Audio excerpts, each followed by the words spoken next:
ನೋಡ್ರಿ ಇಲ್ಲಿ ನಾನು 4 ತಿಪ್ರೆಕಾಯಿನ ತೊಗೊಂಡಿದ್ದೀನಿ. ಇದನ್ನು ತೊಳೆದ್ಬಿಟ್ಟು ಇಟ್ಕೊಂಡಿದ್ದೀನಿ ನೋಡ್ರಿ. ಈ ತಿಪ್ರೆಕಾಯಿಯಿಂದ ನಾನು ಏನು ಮಾಡ್ತಾ ಇದ್ದೀನಪ್ಪ ಅಂದ್ರೆ ಸೂಪರಾಗಿರೋಂಥ ಟೇಸ್ಟಿಯಾಗಿರೋಂಥ ನಾನು ಇಲ್ಲಿ ಬಜ್ಜಿ ಮಾಡಕತ್ತೀನಿ ರೀ. ಈ ತಿಪ್ರೆಕಾಯಿ ಬಜ್ಜಿ ಮಾಡೋದು ಹೇಗೆ ಅಂದ್ರೆ ತುಂಬ ಚೆನ್ನಾಗತ್ತವ ನೋಡ್ರಿ. ತುಂಬ ಸುಲಭವಾಗಿ ಮಾಡ್ಕೋಬೋದು, ಅತಿ ಬೇಗವಾಗಿ ಮಾಡ್ಕೋಬೋದು ನೋಡ್ರಿ. ತಿಪ್ರೆಕಾಯಿ ಬಜ್ಜಿ ಮಾಡೋಕೆ ನಾನು 4 ತಿಪ್ರೆಕಾಯಿನ ತೊಗೊಂಡು ತೊಳೆದು ಇಟ್ಕೊಂಡೀನಿ ರೀ. ಇಲ್ಲಿ ನೋಡಿರಿ ಸ್ವಲ್ಪ ಕಡಲೆ ಹಿಟ್ಟ ಸೋಸಿ ಇಟ್ಕೊಂಡೀನಿ ರೀ, ಅಂದ್ರೆ ಜರಡಿ ಹಿಡಿದು ಇಟ್ಕೊಂಡೀನಿ ನೋಡಿರಿ. ಇದು ತುಂಬಾ ಈಸಿಯಾಗಿ ಮಾಡೋದು ಹೇಗೆ ಮತ್ತು ನಾವು ಹೇಗೆ ಮಾಡ್ತೀವಿ ಅಂತೇಳಿ ನಿಮ್ಮ ಕೂಡ ನಾನು ಶೇರ್ ಮಾಡ್ಕೋತೀನಿ ರೀ. ನಮಸ್ಕಾರ ರೀ ಎಲ್ಲರಿಗೂ, welcome to my YouTube channel. ಎಲ್ಲರೂ ಹೇಗಿದ್ದೀರಾ? ಆರಾಮಾಗಿದ್ದೀರಾ ಅಂತ ಅಂದ್ಕೊಂಡೀನಿ ನೋಡಿರಿ. ನಾವು ಕೂಡ ಸೂಪರಾಗಿದ್ದೀವಿ ನೋಡಿರಿ.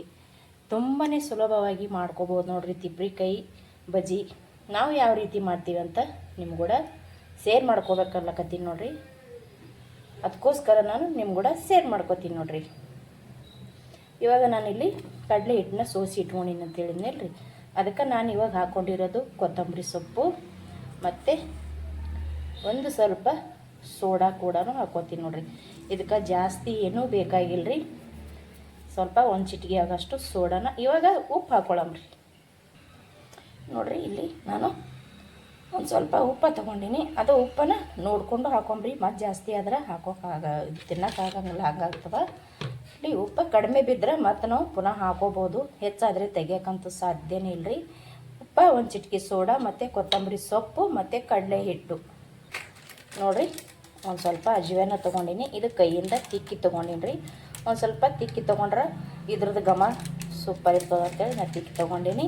ಇವಾಗ ಇದಕ್ಕೆ ಸ್ವಲ್ಪ ಅಚ್ಚ ಖಾರದ ಪುಡಿನ ಹಾಕೋತೀನಿ ನೋಡಿರಿ. ಒಂದು ಸ್ವಲ್ಪ ಅಚ್ಚ ಖಾರದ ಪುಡಿ ಕೂಡ ಹಾಕ್ಕೊಂಡೆ ನೋಡಿರಿ. ಖಾರ ಜಾಸ್ತಿ ಬೇಕಂದ್ರೆ ನೀವು ಜಾಸ್ತಿ ಹಾಕ್ಕೋಬೋದು ರೀ, ಕಡಿಮೆ ಬೇಕಂದ್ರೆ ಕಡಿಮೆ ಹಾಕ್ಕೋಬೋದು ನೋಡಿರಿ. ಖಾರ ಜಾಸ್ತಿ ಹಾಕ್ಕೊಂಡೇವಂದ್ರೆ ಟೇಸ್ಟಾಗಿ ಚೆನ್ನಾಗಿರ್ತದೆ ರೀ. ಇವಾಗ ಇದನ್ನು ನೀಟಾಗಿ ನಾವು ಮೊದಲು ಮಿಕ್ಸ್ ಮಾಡ್ಕೊಳ್ಳಮ್ರಿ. ಇಷ್ಟೇ ನೋಡಿರಿ, ತಿಪ್ರೆಕಾಯಿ ಬಜ್ಜಿ ಮಾಡ್ಲಿಕ್ಕೆ ಇಷ್ಟೇ ನೋಡಿರಿ. ತುಂಬ ಸಿಂಪಲ್ಲಾಗಿ ಮಾಡ್ಕೋಬೋದು ಇದು. ಇವಾಗ ನೀಟಾಗಿ ಕಲಿಸ್ಬಿಟ್ಟು ಇವಾಗ ಇದಕ್ಕೆ ನೀರು ಸೇರ್ಸಮ್ರಿ. ಇವಾಗ ಇದಕ್ಕೆ ನೀರು ಸ್ವಲ್ಪ ನೀರು ಸೇರಿಸಿ ಕಲಿಸ್ಕೊಳ್ಳಮ್ರಿ ನೋಡಿರಿ. ನಾನಿಲ್ಲಿ ಮಾಮೂಲಿ ಬಜ್ಜಿ ಹಿಟ್ಟನ್ನು ಕಲಿಸ್ಕೊತೇವೆ ನೋಡಿರಿ, ಅದೇ ಥರ ಕಲಿಸ್ಕೊಂಡ್ರೆ ಸಾಕ್ರಿ. ಇವಾಗ ನೋಡಿರಿ, ಇಲ್ಲಿ ತೊಗೊಂಡಿರುವಂಥ ತಿಪ್ರೆಕಾಯಿ ಏನು ಕ್ಲೀನ್ ಮಾಡಿ ತೊಳೆದು ಇಟ್ಕೊಂಡಿವಲ್ರಿ, ಇದನ್ನು ರೌಂಡಾಗೆ ಕಟ್ ಮಾಡ್ಕೊತೀನಿ ನೋಡಿರಿ. ಇವಾಗ ನೋಡಿರಿ, ನಾನು ತಿಪ್ರೆಕಾಯಿನ ಈ ರೀತಿ ರೌಂಡಾಗಿ ಕೂಡ ಕಟ್ ಮಾಡ್ಕೊಂಡಿನಿ. ರೌಂಡ್ ಇಷ್ಟ ಇಲ್ಲಪ್ಪ ಅಂದ್ರೆ ಇಲ್ಲಿ ಈ ರೀತಿನೂ ಕಟ್ ಮಾಡ್ಕೋಬೋದು ನೋಡಿರಿ. ಇಲ್ಲಿ ನಾನು 2 ರೌಂಡಾಗಿ ಕಟ್ ಮಾಡಿ ತೊಗೊಂಡಿನಿ, ಒಂದು ಮಾತ್ರ ಉದ್ದಕ್ಕೆ ಕಟ್ ಮಾಡಿ ತೊಗೊಂಡಿನಿ ನೋಡಿರಿ. ನಿಮಗೆ ಯಾವ ರೀತಿ ಇಷ್ಟ ಆಗುತ್ತೆ ಆ ರೀತಿ ನೀವು ಕಟ್ ಮಾಡ್ಕೋಬೋದು. ಒಂದು ಸಲ ನೀವು ಯಾವಾಗಲಾರು ಈ ತಿಪ್ರೆಕಾಯಿ ತಂದ್ರೆ ಒಂದೇ ಒಂದು ತಿಪ್ರೆಕಾಯಿನ ಬಳಸಿ ಟ್ರೈ ಮಾಡಿ ನೋಡಿರಿ. ಖಂಡಿತ ನೀವು ಇಷ್ಟಪಡ್ತೀರ. ಅಷ್ಟು ಚೆನ್ನಾಗಿರುತ್ತೆ ತಿಪ್ರೆಕಾಯಿ ಬಜ್ಜಿ. ತುಂಬ ಟೇಸ್ಟಾಗಿರ್ತದೆ ರೀ ತಿನ್ನೋಕೆ. ಇವಾಗ ಇದನ್ನು ಹಿಟ್ಟಿನಲ್ಲಿ ನಾವು ಇವಾಗ ಮಿಕ್ಸ್ ಮಾಡ್ಕೋತೀವಿ ನೋಡಿರಿ. ಯಾಕಂದ್ರೆ ಆ ತಿಪ್ರೆಕಾಯಿಗೆ ಸ್ವಲ್ಪ ಉಪ್ಪು ಖಾರ ಹಿಡಿಬೇಕಲ್ರಿ. ನೀವು ಇಷ್ಟು ಹಾಕಲಿಲ್ಲ ಅಂದ್ರೂ ಸ್ವಲ್ಪನೇ ಹಾಕ್ಕೊಂಡು ಕಲಸ್ಕೋಬೋದು ನೋಡಿರಿ. ಇವಾಗ ನಾನು ಉದ್ದಕ್ಕೆ ಕಟ್ ಮಾಡಿರುವಂಥದ್ದನ್ನು ಹಾಕ್ಕೊಂಡಿನಿ ನೋಡಿರಿ. ಇಲ್ಲಿ ಸಣ್ಣಕ್ಕೆ ಕಟ್ ಮಾಡಿರೋದನ್ನು ಸ್ವಲ್ಪ ಹಾಕ್ಕೊಂಡಿನಿ. ಇಲ್ಲಿ ಇನ್ನೂ ಸ್ವಲ್ಪ ಇಟ್ಟಿನಿ. ಉದ್ದಕ್ಕೆ ಕಟ್ ಮಾಡಿರುವಂಥದ್ದು ಅಷ್ಟೂ ಹಾಕ್ಕೊಂಡೆ ನಾನು. ಇವಾಗ ಇದನ್ನು ನೀಟಾಗಿ ಮಿಕ್ಸ್ ಮಾಡ್ಕೊಳ್ಳಮ್ರಿ. ಇದು ನಾನು ಇವಾಗ ನೀಟಾಗಿ ಮಿಕ್ಸ್ ಮಾಡ್ಕೊತೀನಿ ನೋಡಿರಿ.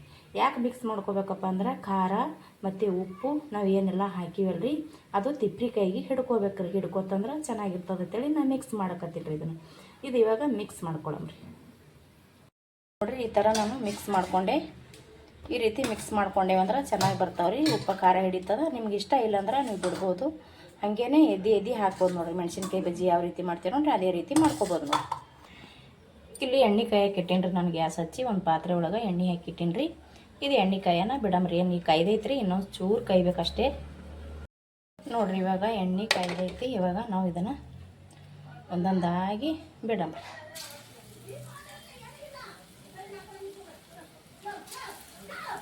ಈ ರೀತಿ ಬಿಡಮ್ರಿ ನೋಡಿರಿ. ನಾನು ಇವಾಗ ಈ ರೀತಿ ಹಾಕ್ಕೊಂಡೆ. ಇವಾಗ ನಿಧಾನಾಗಿ ಇದನ್ನು ತಿರುಗಿ ಹಾಕ್ಕೊಳ್ಳಂಬ್ರಿ.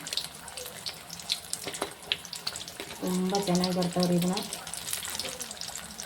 ನೋಡಿರಿ. ನಾನು ಈ ರೀತಿ ಗುಂಡ ಕಟ್ ಮಾಡಿ ಇಟ್ಕೊಂಡಿದ್ಮೇಲೆ ಅದು ಕೂಡ ಹಾಕ್ಕೊಂಡಿದ್ದೀನಿ. ಇವಾಗ ಉದ್ದಾಗಿ ಕಟ್ ಮಾಡ್ಕೊಂಡಿದ್ಮೇಲೆ ತಿಪ್ಪಿಗೆ ಅದು ಕೂಡ ಹಾಕ್ಕೊಂಡು ನೋಡಿ. ಈ ರೀತಿ ಇದನ್ನು ಚೆನ್ನಾಗಿ ಕರೆದು ತೊಗೊಳೋಣ. ತುಂಬ ಚೆನ್ನಾಗಿರ್ತದೆ ರೀ ಇದನ್ನು ತಿಪ್ಪಿಕಾಯಿ ಬಜ್ಜಿ. ನಾನು ಆವಾಗಲೇ ಹೇಳ್ದಂಗೆ ಖಂಡಿತ ಒಂದ್ಸಲ ಟ್ರೈ ಮಾಡಿ ನೋಡಿರಿ, ನಿಮಗೆ ಅನಿಸುತ್ತೆ ತುಂಬ ರುಚಿ ಇದೆ ಅಂತೇಳಿ.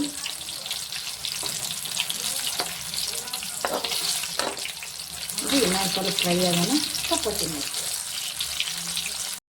ನಾನು ಮತ್ತೆ ತೆಗೆದು ಮತ್ತೆ ಒಂದು ಸಲ ಹಾಕ್ಕೊಂಡಿನಿ ಇದಕ್ಕೆ.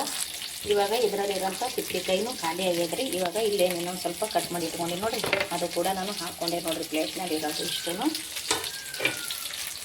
ಇದನ್ನು ಇವಾಗ ಮತ್ತೆ ನೀಟಾಗಿ ಕಲಿಸ್ಕೊತೀನಿ ನೋಡಿ. ಇಲ್ಲಿ ನೋಡಿರಿ ಫಸ್ಟಿಗೆ ನಾನು ಒಂದು ಸಲ ಮಾಡಿ ತೆಗ್ದಿದ್ದು ನೋಡಿರಿ, ತುಂಬ ಚೆನ್ನಾಗಿ ನೋಡಿರಿ ತಿನ್ನಕ್ಕೆ. ಅದು ನೋಡಿರಿ ನಾವು ಮಾಡಿರುವಂಥ ತಿಪ್ಪಿಕಾಯಿ ಬಳಸಿ ಮಾಡಿರುವಂಥ ಬಜ್ಜಿ ತುಂಬ ಚೆನ್ನಾಗಿ ಬರ್ತಾವ್ರಿ, ತುಂಬ ಟೇಸ್ಟಿಯಾಗಿರ್ತಾವೆ ಮಾತ್ರ, ಸಖತ್ತಾಗಿ ಬರ್ತಾವ್ರಿ. ಇದೊಂದು ತಿಂದು ತೋರಿಸ್ತೀನಿ ರೀ ಮಗ. ವಾವ್ ನೋಡಿ, ಮೇಲುಗಡೆ ಅಂತೂ ಕ್ರಂಚಿ ಇರ್ತಾವ್ರಿ, ಒಳಗೆ ಮಾತ್ರ ಸ್ಮೂತ್ ಇರ್ತೈತೆ ರೀ. ಖಂಡಿತ ನೀವು ಕೂಡ ಇಷ್ಟಪಡ್ತೀರಾ, ಅಷ್ಟು ಚೆನ್ನಾಗೀಗ ನೋಡಿರಿ ಈ ತಿಪ್ಪಿಕಾಯಿದು ಬಜ್ಜಿ. ತಿಪ್ಪಿಕಾಯಿ ಬಜ್ಜಿ ಮುಂದೆ ಯಾವ ಬಜ್ಜಿನೂ ಅಲ್ಲ ನೋಡ್ರಿ, ಅಷ್ಟು ಚೆನ್ನಾಗಿ ಬರ್ತಾವೆ. ಒಂದು ಸಲ ನೀವು ಕೂಡ ಟ್ರೈ ಮಾಡಿರಿ, ಗೊತ್ತಾಗ್ತದೆ ರೀ, ನೀವು ಖಂಡಿತ ಇಷ್ಟಪಡ್ತೀರಾ.